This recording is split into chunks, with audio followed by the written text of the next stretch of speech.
Isipin mo to, isang liga na punong-puno ng stars, sold-out arenas at milyong-milyong fans. Pero sa likod ng kasikatan, may tahimik na problemang papalapit. 2 team, 2 buwan at isang malaking tanong. Nasa tipping point na ba ang PVL? Kamusta mga ka-volleyball? Kung akala mo off-season lang ang tahimik sa PVL, nagkakamali ka dahil may malalim na nangyayari sa likod ng esena. Sa loob lang ng 2 buwan, 2 koponan ang umalis sa PVL, Cherry Tigo at Petrogaz. At hindi basta-basta to dahil pareho silang independent teams. Ngayon, ang tanong, ano ang epekto nito sa kinabukasan ng liga? Para malinaw sa lahat, simple lang to. Ang isang independent team ay isang owner, isang team. Walang kapatid na team sa liga. Ibig sabihin, sariling diskarte, sariling budget, sariling risk. At dati, 4 ang independent team sa PVL. Ngayon, 2 na lang. Capital One, Galerias Tower. Anong nangyari sa Cherry Tigo at Petrogaz? Cherry Tigo naman, noong December, opisyal nilang sinabi na magdidisband sila, bahagi ng brand-wide marketing shift. Petrogaz naman, sabi nila, leave of absence lang. Pero kung titingnan ng history ng PVL, red flag yan. Noong 2023, F2 Logistics, LOA muna, tapos tuluyang nawala. Cherry Tigo noon, pahinga raw, pero eto na. Kaya natural lang na magtanong ang fans, babalik pa ba talaga ang Petrogaz? Dahil sa pag-alis ng 2 team, 12 teams, ginawang 10 teams na lang. Mas konting games, mas konting options, mas konting diversity sa liga. Pero mas malalim pa dyan ang issue, ang bagong itsura ng PVL. Gayon, ganito na ang setup ng liga. 8 teams ay galing sa 4 malalaking corporate groups, Rebisco, Creamline at Chocomucho, Akari, Akari at Nextled, SGA, Farm Fresh at Zeus Coffee, MVP Group, PLDT at Signal. Ibig sabihin, sister teams, shared resources, shared influence, at dito na pumapasok ang malaking tanong. Balanse pa ba ang laban? Sa papel, hiwalay ang sister teams, pero sa tunay na buhay, mas madaling maglipat ng players, mas madaling kumuha ng coaches, mas malaki ang budget, mas stable ang operation. Samantalang ang independent teams nga, solo sa gastos, solo sa risk, solo sa survival. Parang David versus multiple Goliaths. At kung familiar to sa'yo, oo, parang PBA na. San Miguel teams, MVP-backed teams, paulit-ulit na contenders. Ayaw nating mangyari yan sa PVL. Epekto rin to sa mga players. Isa pa to sa hindi masyadong napag-uusapan. Kapag konti ang independent teams, lumiit ang tunay na free agency. Mas madalas ang ikot-ikot lang sa loob ng corporate group. Mas bihira ang true open market competition. Ibig sabihin, hindi lahat ng lipat ay dahil best offer. Minsan nga, dahil yun lang ang choice. Kawalan ng kulay at risk. Historically, ang independent teams ang mas creative sa recruitment, mas willing sumugal, mas unpredictable. Sila yung kayang magbuo ng dark horse, maggulat ng powerhouse, magdala ng bagong kwento sa liga. Kapag puro corporate mindset ang umiiral, may risk na mas safe place, mas predictable results, mas konting surprise. At bilang fans, ayaw natin ng boring na liga. May ginagawa ba ang PVL? Fair naman tayo, may ginagawa ang PVL.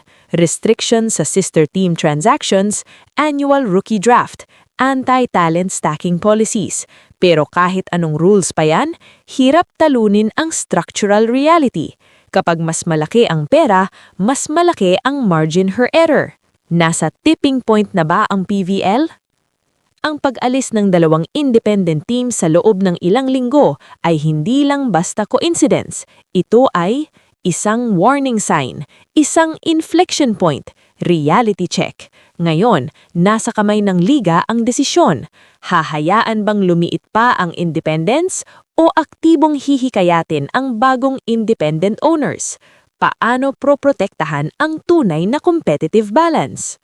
Dahil sa huli, ang PVL ay hindi lang tungkol sa stars, hindi lang tungkol sa championships. Ito ay tungkol sa fair competition, variety, at kwento na kinakapitan ng fans. Ikaw, anong tingin mo? Delikado na ba ang direksyon ng PVL o parte lang to ng natural evolution ng liga? I-comment mo lang sa baba. At kung gusto mo ng mas malalim na PVL analysis, like, share at subscribe ka na rin. Ako si Joust Volley at ito ang kwento sa likod ng laro. Hindi. Hindi siya makainom. Alam po.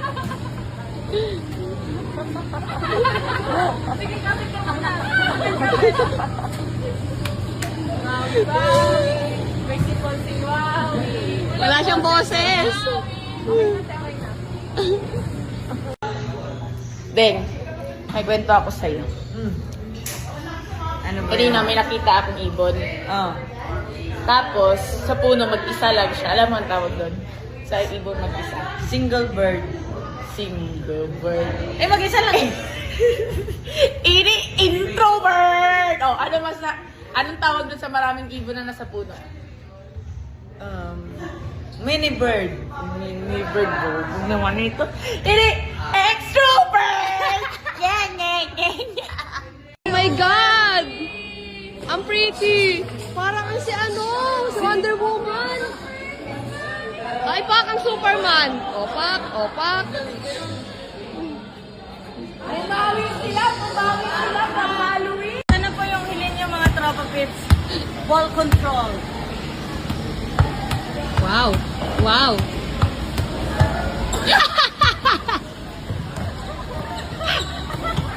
Ball control ba yun? Ball control lang libero yun? Ganyan na ba itsura ng mga buntis mo? No need to edit. Marites na tindera. Wait, there's more. Wednesday! Oh. Wednesday, kamusta ang kismos? Wait lang. Hindi pa tapos.